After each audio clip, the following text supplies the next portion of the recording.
Last week was a very interesting week. We had very interesting trades. That's the reason why I'm making this video because I'm not currently on any challenges. I failed my Forex challenge, which I took in July, August. Yeah, I took in August. Yeah, I failed it. When I took in August, I failed it, and I couldn't. I was saving to get another one to pay for another challenge, and so during that period, I decided to take Funnenex. Funnenex just joined the Funnenex competition because it's free, and I didn't want to lose my trading habits, and I also wanted to test the strategy that I had improved during in somewhat of a actual trading environment. So yeah, the Funnenex competition is really what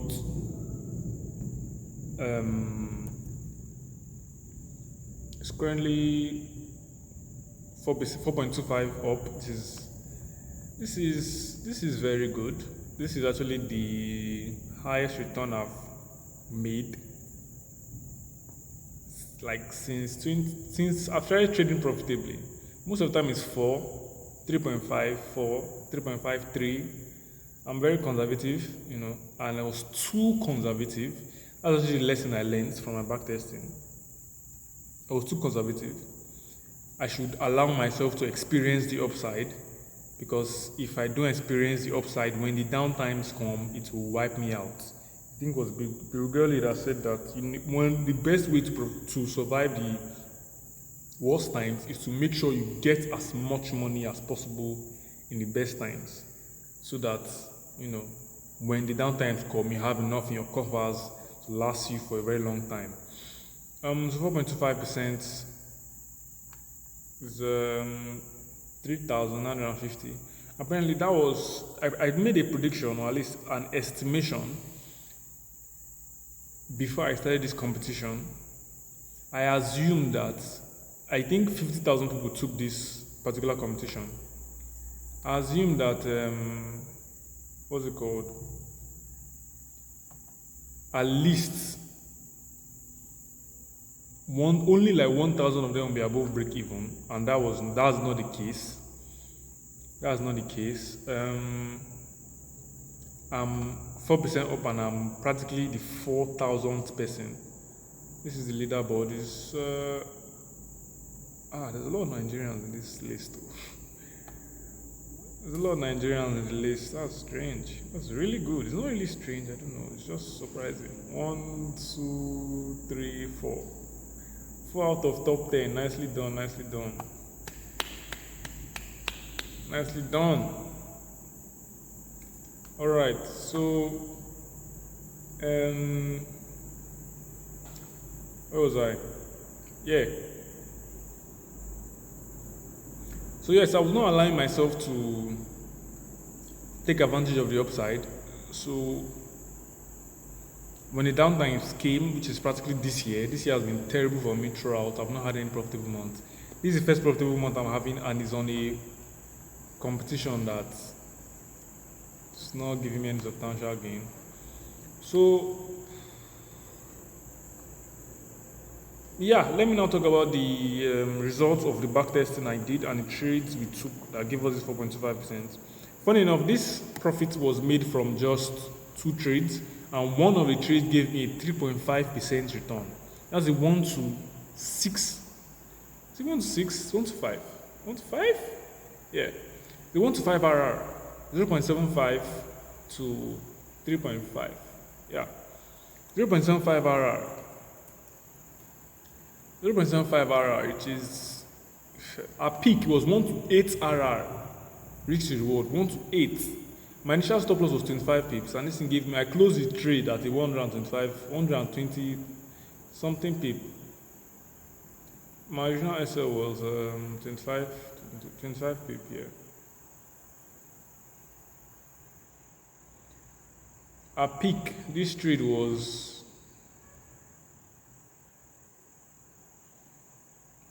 what was it? Our peak, this trade was giving me at least 1 to 8 RR. Max, it was giving me like 4.5% on a single trade. on a single trade, on one trade. Oh. And where's my original TP? Let's say I was going for a 1-3 RR. I backtested a lot during the past weeks.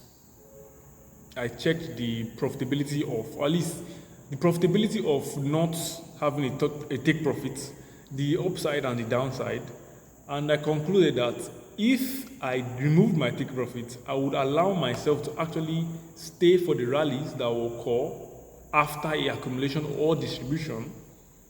Not only will I allow myself to stay during the for the rallies, I would also, like, if I did that, sometimes to just come close to my TP and come down, I also had to make sure I was, what will I say, create a system that would basically make me trail the profit practically. But no matter I trail the profits, like now, this stream was 4.5 here. I think it was also almost close to 5%, like 5.25 or something. It was close to 5% here, then it dropped to 3.5%. That's like almost a 2% loss. Gone. So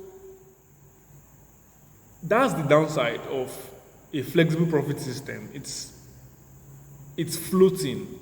It's floating, and it's kind of very interesting, I'll say. It's interesting. But overall, I'm adding to my strategy now. I don't know why I haven't done that since. That's also another thing that actually pissed me off about this move, about these trades, because it's on CJ and GU. But CJ is the best example, so I'm just going to leave it there. It actually, like, when I was in this trade and was running, like, I was seeing 4%, 4.5%, I was like, what nonsense is this? A single trade. This trade mark was 5.25%. That's 1 to 8 risk reward. 1 to 8. If you honestly felt annoying that, like, I just felt as if all the stress I've been going through since, all that stress could have just been avoided.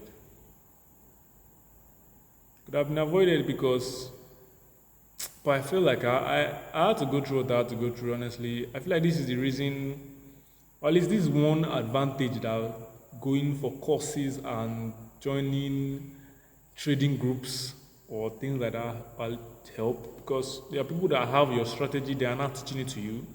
If you are self-taught and you are learning as you are going, it's kind of very annoying sometimes like this, because when you learn something so crucial, after like 4 years of trading, you're not like, it's obvious. At this point, looking back is obvious. Like, looking back, I should have done this, because I realized that even if some of the trades will go back to break even,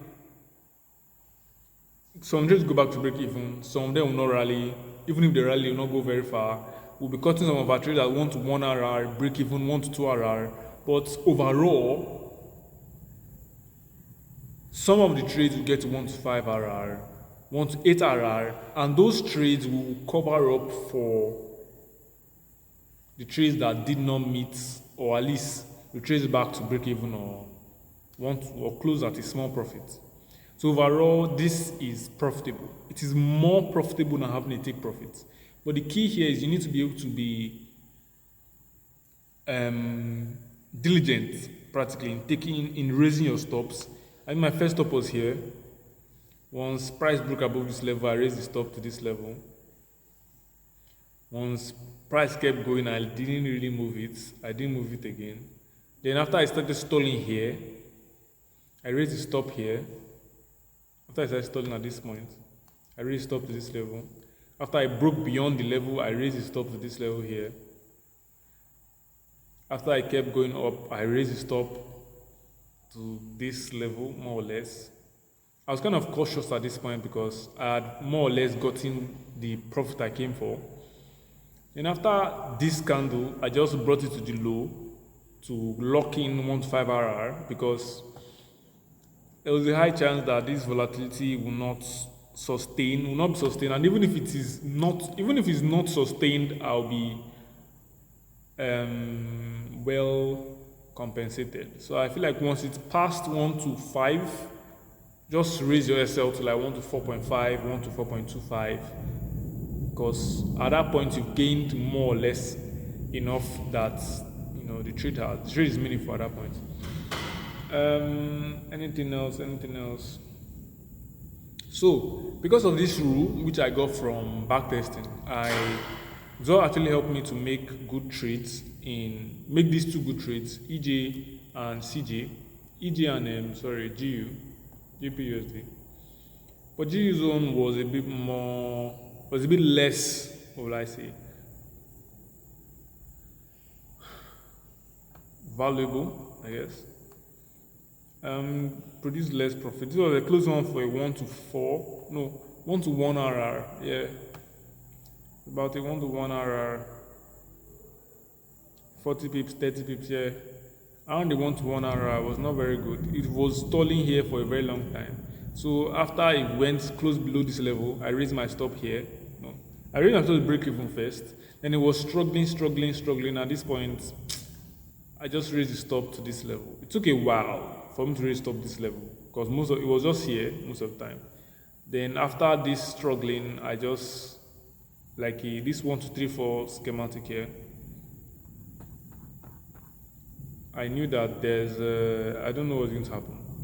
I don't know what's going to happen here, and I'm not really there's no need to be very risk averse. There's no need to be employing more risk, or at least allowing more risk. I had this trade going well for me, 2.7%. Like the trade after this, I was supposed to close the trade, so because of this pattern was not just a good pattern, more like it's not just very good pattern. So I was thinking of closing the trade at 1 to 2 RR.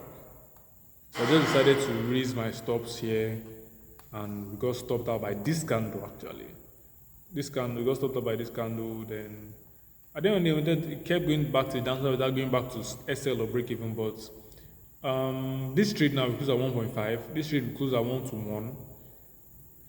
This is a perfect example at the ones that do well will recover the losses of the ones that don't do as well. So recover the reduced profits, not even losses. Because it's a 1 to 1 profit trade, that has a 1 to 5 profit trade. So just move 2 from there, bring here. So both of them are 1 to 3 complete. And we also had the trade on NG, which might have gone well, but it's also another lesson I learned, which is key. We can only hold 2 of these running trades at the same time, because we had CG and GU being profitable at the same time. And I did not think about it too deeply, because my normal rule is basically place only 2 trades. You can only place 2 trades at the same time. A max you can risk at the same time is 1.5%. So after I had broken even on both of these trades and even recovered a substantial amount of profit on CJ, like raised SL to the point where I was securing a minimum 2%. At that point, I had broken even my both of my trades, so I actually wanted to enter NG, and I was in this trade. I was in this trade here, this first one. I was in this trade for a while, then news was dropping and I could not hedge it because of max lot of 5. But apart from that, I realized that it's actually too risky, because CJ dropped 2% in 4 hours. CJ dropped 2%, GU dropped more or less like 1% or 0.5%. If I was still in NG would have dropped his own 2%. And that's 2-2. GU could have been 1. That would have been easily a 5% max ZD gone. I've failed the challenge.